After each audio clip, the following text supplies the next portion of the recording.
This is Marina Bakker from Taking You Higher, author of Dangerous Liaisons, Red Flags of Dating and Relating. If you'd like to be kept up to date when new audios and videos are posted to this channel, please like and subscribe.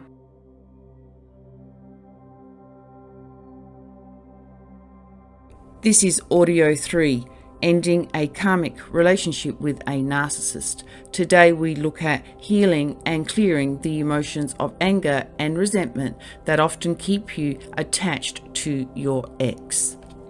One of the most confusing things for people, in particular if they have dealt with a really intense, dangerous narcissist, is that the emotional connection, the emotional ties just do not sever. And it is these emotions that do keep us, unfortunately, attached. We're going to explore some of that a bit further today. At the end of the last audio, audio 2, I listed some emotions that do keep us attached to our ex. The emotions that I will focus on today are definitely going to be anger and resentment.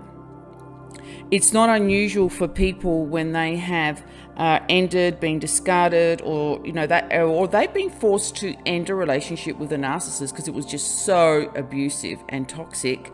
It's not unusual for people to hate them, and you'll hear them saying things like, "I've never hated anyone before in my life, but what he or she did to me is just so unforgivable." And of course, then we are left with all of that self-blame and hate because we tolerated it. For some reason, we believed they would change, or we wanted to believe that it wasn't true. We didn't listen to our gut feelings.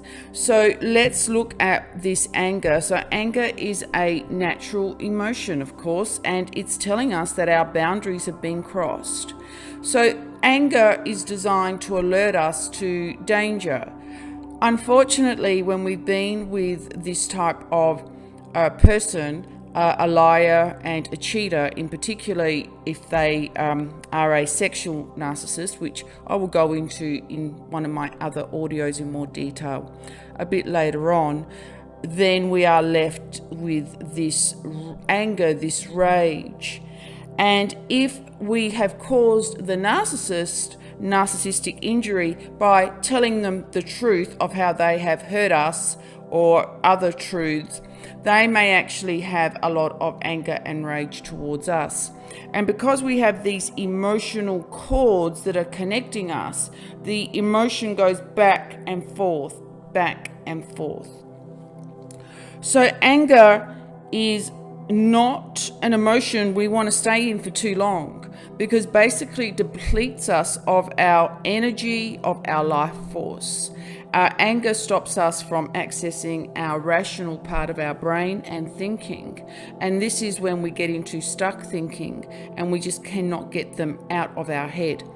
Now, the narcissist knows that to keep us on that karmic wheel and for us to feel that, we're indebted to them, or we need to speak to them, or there's things that we have to say or they have to say to us. They know that anger is a great way to do this, and that is why they are continually pushing our buttons when we are with them, is because they just that emotional baiting. They want to see our emotional response. Also, it's a way of controlling us.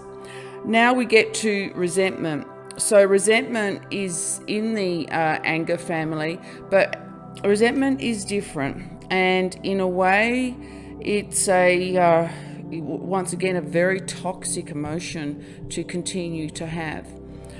Resentment is not as strong in its fuel, but it's definitely there. It's in the background, and it's like this smouldering sort of fire. It just keeps on going and going and going. So it's not the full-blown fire, but it's smouldering away in the background.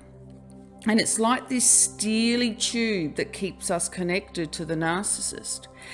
And it's this feeling of entitlement that we have every right to feel resentful towards them. We have every right to keep them in this state of wrongdoing because of what was done to us.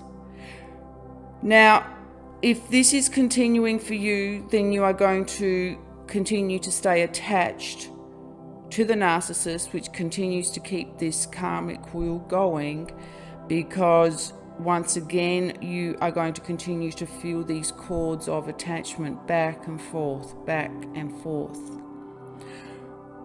There is a lot of work to be done for us to heal and to move on from these type of relationships. And one of the most important steps you can take is to not accept these feelings, not to accept that it's okay to feel so angry or resentful towards someone else, not to have to continue in your head to blame someone or self-blame. There are things you can start to do to heal from this, but more importantly, to cut those cords, break those energetic cords. We need all of our energy to live a fulfilled life, and the longer you stay in this state, then the narcissist continues to win. And that's of course what they want. They want to be the winners, but we need to jump out of that energetic vibration. We need to get off that karmic wheel. We need to start to focus on our own life, focusing on your life. What is it I want? If the narcissist was healthy for you, and if they really were your soulmate, there is no way you would be feeling this. Yes, there would be hurts to attend to, but not this type of dysfunction, not this type of, continually to think of them when there's absolutely no reason to. If I can help you in any way, please go to my website, www.marinabakker.com, and go to the relationships page, and you'll see there the energy work that I do so that you can uncord yourself. We can unhook you from your ex-lover. We can get you off of that karmic wheel so you can start to be free, thinking positive thoughts, getting all your energy back inside yourself.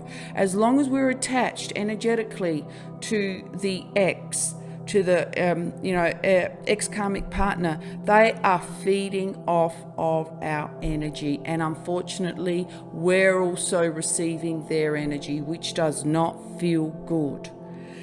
All right, that's all for now, and that's the end. We now conclude the 3-part audio series on healing, and breaking that karmic cycle with the narcissist. Bye for now, and take care.